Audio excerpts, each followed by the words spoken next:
MPG podcast. I'm here in the MPG studios, Mystic Performance Group studios at the Audubon Country Club, joined with... Jordan Mystic. How we doing, John, again? I'm good. How are you? It has been a while since the last time we talked. Lots of stuff has happened. Oh my gosh.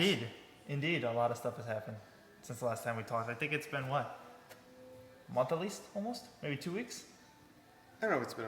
Has it been that? I don't know. Hopefully it's not been that long. Hopefully it's only been a couple weeks. Well, I hope. It has been like a midsummer break, so, I will say that. But a lot has happened in between then. Yes. But right now we're kind of on the midsummer break, so season's almost over. Yeah, a little bit of a break, but this is August 15th. Yes. August 15th today. I guess we can work backwards. You've been doing some coaching?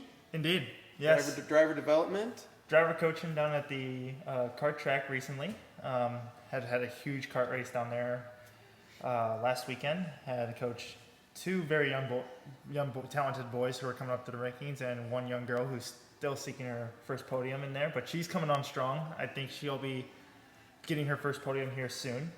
Definitely for sure. She's definitely got the speed. She showed it this past weekend. So yeah. Speed's definitely there. We just got to work on the racecraft a little bit. And I think, making some timely moves will put her in the right position. So I'm happy for her and excited to see what she's going to be able to do in the next couple of weeks.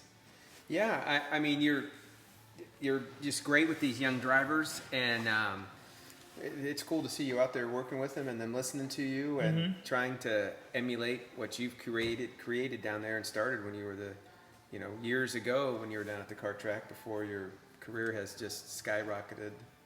And speaking of that, skyrocketing career, so last weekend, yes, driving a Lamborghini Super Trofeo up at Road America in Elkhart Lake, Wisconsin. A Lamborghini Super Trofeo.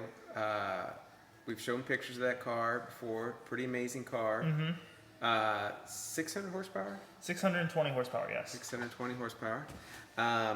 And that's pretty incredible. And how did Road America go up at Elkhart Lake, Wisconsin? It was a very tough race, I will say. The first race we did, I ended up starting third in class, P10. We had two practice sessions.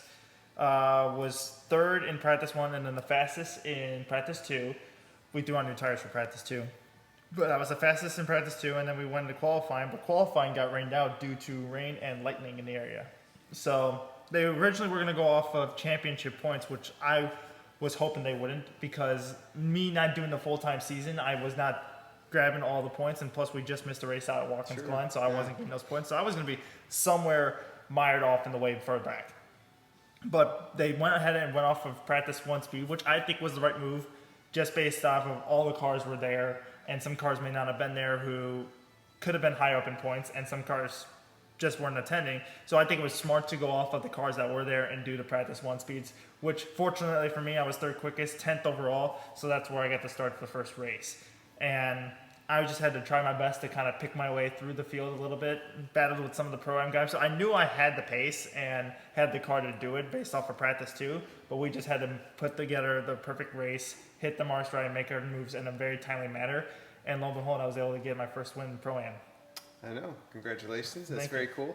So there are about, how many total cars are out there? There were 27 cars on the entry list, but I think when we raced, there were about maybe 25 cars. 25 cars and 3 different divisions? 4 different divisions. Correct. So they're all together racing. And so you won your division. Yep. And do you, I mean, we were close. I mean, that's our closest second. I mean, obviously there's a track 100 yards from here, which is what we love, and that's a great track. I suppose it's the closest travel track. Yes, that we go to? That or Indianapolis. I think somebody consider Indianapolis as a travel track. Right. Yeah, that would be pretty close. So it's either that or Indianapolis. Both are around the same amount in distance, so they're about 3 hours from here at Audubon. So yeah, those would be the two closest tracks that we would probably race at for actual races. Yeah, and I spent my first weekend up there racing. I just love that track up there. I mean, it's just amazing. I mean, I love it. broke out the sim. Was on the Yeah. sim this morning at 3:30 a.m. Oh boy, You know, 3:30 I a.m. wanted to get a lap in. That's all I got to say. That's dedication there, John. I'm never on the sim at 3:30 a.m. unless I'm up playing past midnight. So, but yeah, you're going back to what you were saying about Road America. It is a fantastic track for anybody who has not been at Road America. It is honestly probably one of the best tracks you're going to find anywhere in the country because not only are you able to travel basically anywhere around the premises on Road America, they have the luxury to give the fan base as much, I want to say, access as possible. You know, you can even go through the garages, go into the DPI tents, because we went IMSA weekend. So WeatherTech Sports Car Series was there. You can go through like the DPI pits, the GTLM pits with the Corvette Racing or Porsche GTLM cars. You can go through all the GT Daytona cars. And then they had our series there off to the side. Porsche Carrera Cup was there, and then the Global MX-5 series was also racing there, as well as the Michelin Pilot Challenge. Any fan can have access to go up to the garages and basically have the aspect to see what's happening inside the garages throughout the whole entire weekend, from start to finish. And then you have the access to kind of go up towards the pit road area. You can't unfortunately go on the pit road because you need the actual credential for that to be a part of the team. But they allow you to be up against the wall, right in behind the pit boxes. Even you have the access to go to Victory Lane. So Road America just gives you, as a fan, access to basically everything that you just will not find at any other track, because there are places where they require credential, hot passes, to get to those certain places. But Road America is kind of like an open area to where you can go anywhere you want. And it's very fan friendly, and it's probably one of the best places for fan access to go to here in America. Yeah, that's awesome, and everybody loves up there, and I love the little town up there. Yeah. But anyway, this isn't a podcast about Elkhart Lake. This is a podcast about your racing. So I got distracted there briefly. Yeah, fantastic place. So that was race 1, and so we go into total races for the weekend. 2 races for the weekend. So we go into race 2. Normally, when we qualify, we have a 15-minute qualifying session for each. It turns into a 30-minute session, but we have the first 15 minutes is qualifying 1. And then we have qualifying 2, which allows the second some guys who have co-drivers allowing the swap so they can qualify for the second race. Because if you qualify, let's say you qualify for qualifying 1, I know I'm saying qualifying a lot, but if you qualify if you're a driver, you're starting driver, you qualify for qualifying 1, you will have to start that race for race 1. And let's say you're the backup driver and you're going to go in second in race 1, you most likely will qualify in race 2 because you will start in race 2. So that way it allows both drivers to drive in the qualifying session, but you are going to be starting for those specific races for race 1 and race 2. I gotcha. And how many, but you're driving? As a single driver, yes. So I basically will drive for both sessions. How many co-drivers are there? Is there the majority of? Normally 2. Yeah, I mean. I meant like how many of the 25 drivers, 25 cars there, are there more single drivers or more co-drivers? It gives and takes. The series promotes co-drivers. The reason why is that is because when you look at a pit stop during the races, they make it to whereas at Road America, a 99-second pit stop for 2 drivers, which includes a driver change.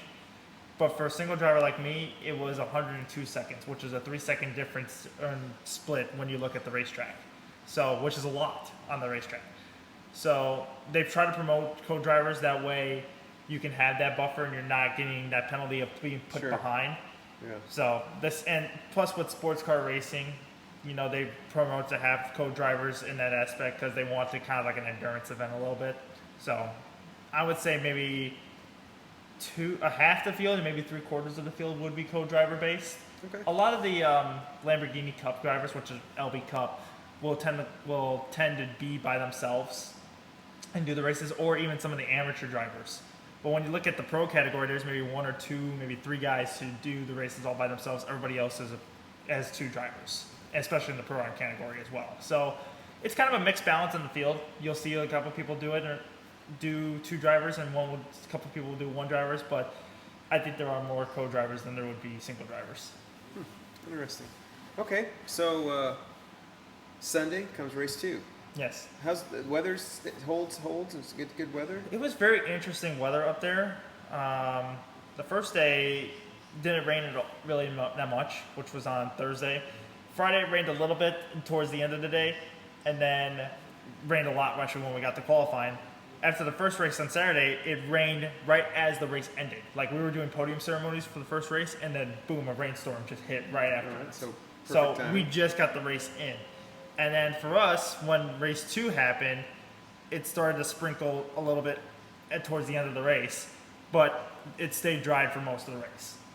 So fortunate enough for us, we were able to get the race in for the end of the second race. But yeah, it was on and off for rain and everything like that, but you're kind of expecting that towards the end of the summer, the rain showers to kind of come in there. So pretty good weekend in terms of temperature and weather-wise, but the rain could have stayed away a little bit. Okay. All right. And so great results, though. Yeah, no, was able to get a second win in the second race. Was a little bit easier as I started 4th overall, first in class. I have the next Pro-Am guy who started right behind me. So I had to kind of battle with him. So the first part of the race was all about just hitting my marks and trying to build up as much of a gap as I possibly can. And then as I was able to settle into the rhythm, the race was a lot easier to kind of control the pace. You know, my heart rate or my nerves weren't up as high because they say if you win a race before, that's always the hardest because your nerves are the highest, but then once you experience the joy of victory or winning the race, you tend to calm yourself down a little bit because you've been in that position before, and it kind of actually showed in that point because the second race, I felt like I wasn't really trying as hard. I felt very calm, cool, and collected, and just felt like I was in control the entire time. I can actually control the pace a little bit more and kind of get a sense of, you know, how do I play this race out? Kind of like how I do here at Audubon itself. When the radical races happen, I could kind of control and dictate the pace of the race. It was the exact same way. Is this car draft? Do you have to draft these cars, or does that help? There is a little bit of a slipstream when you are behind some cars. There's actually, these cars are big enough to have side drafting. So, for instance, if the car, you are able to pull up beside a car or be side by side with a car, you're able to kind of, on the front part of your car, lean up against the car's corner panel and suck the air off the side force of the car and be able to pull them back a little bit, allowing you to kind of not get an extra speed boost. And although it seems like you're getting an extra speed boost, you actually are going the same speed. You're just actually slowing the other guy down with the turbulent air and not actually rubbing up against them to slow them down. You're just slowing them down just with the airflow. Wow. So there's actually quite a bit of side drafting with these cars because they're just that big. You're able to produce enough air to get that side draft and side force to where you can pass them. So there's that, and then there is a little bit of a slipstream effect that you can have when you're behind a car, yes. What's your top speed at Road America? What are you getting? We were getting up to about, I want to say, 170, 175 going into turn 5, so we're hauling the mail. And especially going through like the kink, you know, it's about 130 to 140 mile an hour corner. And with these big cars and the amount of downforce they're producing, you're flying through some of these corners. So, wow, that's cool. You know, to just kind of be able to go through some of these corners as fast as possible with the amount of downforce that these cars produce is quite honestly a rush that gets thrown through your body. So it's pretty cool, and especially when you go into 175 miles an hour, breaking at the like 250 or the 200 boards, getting into some of the corners. It's massive braking power that these cars produce, and it's quite a feeling. Wow. Okay, so we've talked about that race, and I think the race prior to that was up in Minnesota. Yes. That was a different car, though. Yeah, it was my Formula 3. Was up in Minnesota racing round 4 of the FR Americas championship for the Formula Regional Americas, I should say, in the Formula 3. That was a very good race for not only us as a team, but for myself at the beginning. Practice and qualifying looked very promising. Brainerd is a very interesting track because it's basically made for motorcycles, and it's so narrow for like formula cars. But the first 2 corners that we basically, when we got up to speed when we got to the lights, were very quick left to right hairpins, and then you got onto 2 long straightaways that you're basically flat out all the way through. So it basically created for a pack race at the very beginning of the race, which in a Formula car, you don't get to experience that often besides when we were at Road America. That was kind of the only time we got to experience kind of like a pack race. So, and then after that was just all late apex flowy corners that we had to deal with. So practice 1, practice 2. Practice 1, we got off to kind of a rough start, just understanding the track was our first time on the racetrack to understand what the car was like, what the track was like at speed conditions. Practice 2, we threw on new tires and we were able to be up towards the front. I want to say we were around P4, P5, P3.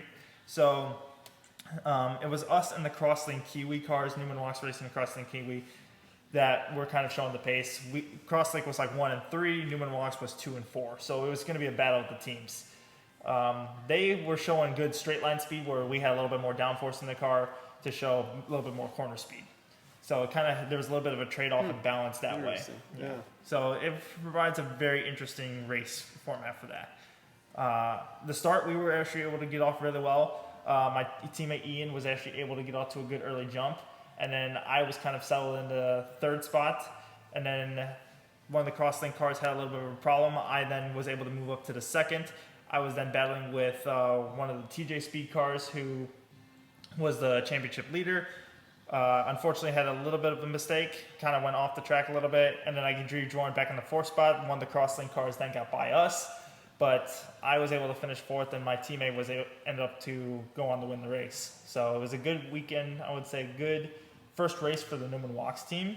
All in all, it was good points for us, but that was probably the high point of the weekend right there, was just getting a fourth place finish in that.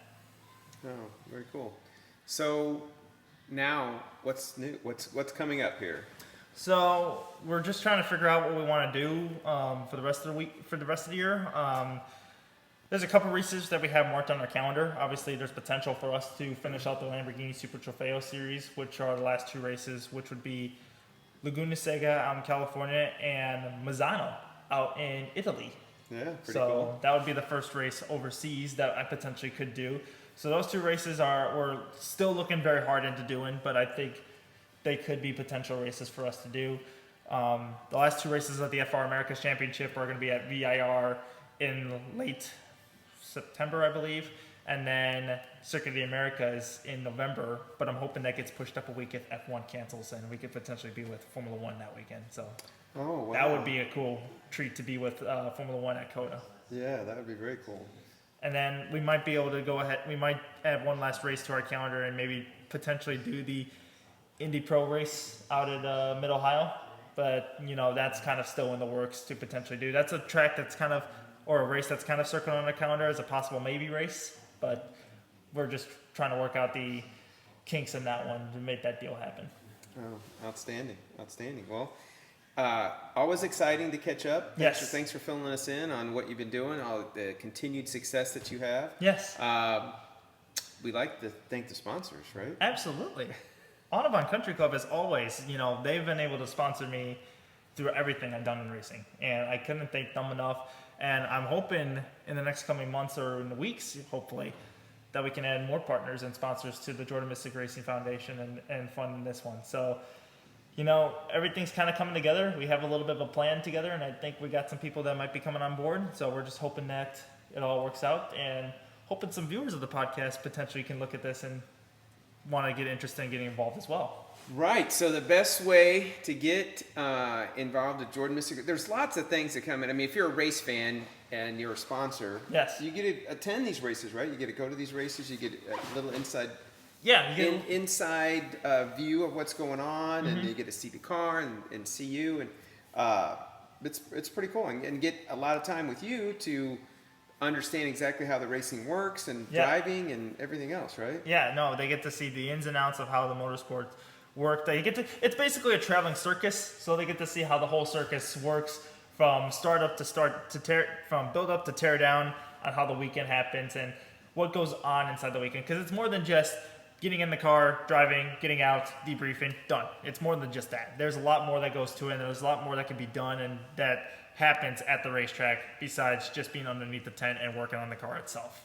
Yeah, it's a lot of fun, and you get access. To these amazing tracks, and you can go down into the pits and see what's happening. And the whole event is just the whole, event, like you said, from start to finish. It's just fantastic. And everybody from the local area comes in to see all these races too. So not only do sponsors get to come in, but we have fans as well that come in to see all these races as well and get to experience the exact same thing. And the fans are going to see the sponsors. Correct. And not only that, if you're a sponsor, but you can bring your friends or you can bring your business associates. Bring your guests, making a marketing deal out of it. Absolutely. Bringing a business proposition out of it. Yeah. And so to find out more, easiest way, Google Jordan Mystic Racing. Yes. Follow Instagram and Twitter and like on Facebook. These are very important to a driver because these are what sponsors look at. They look at a driver in terms of branding because they want to see how many They will look at the series that the driver's in to see how many eyeballs are focused on that series. And they also look at the driver because they want to know if they're going to sponsor this certain driver, how many followers does he have? How many likes does he have? How many hits is he getting on his social media? So please, if you are watching this podcast and are not following or subscribed to Jordan Mystic Racing, you need to be over there right now subscribing to Jordan Mystic Racing and getting on board with this deal, because it's only not even going to help me, but it's going to help potential sponsors and potential companies that are going to get involved with the Jordan Mystic Racing brand further down the road. I love it. Couldn't have said it better myself. Well, thanks for watching, and we'll see you next time on the MPG podcast.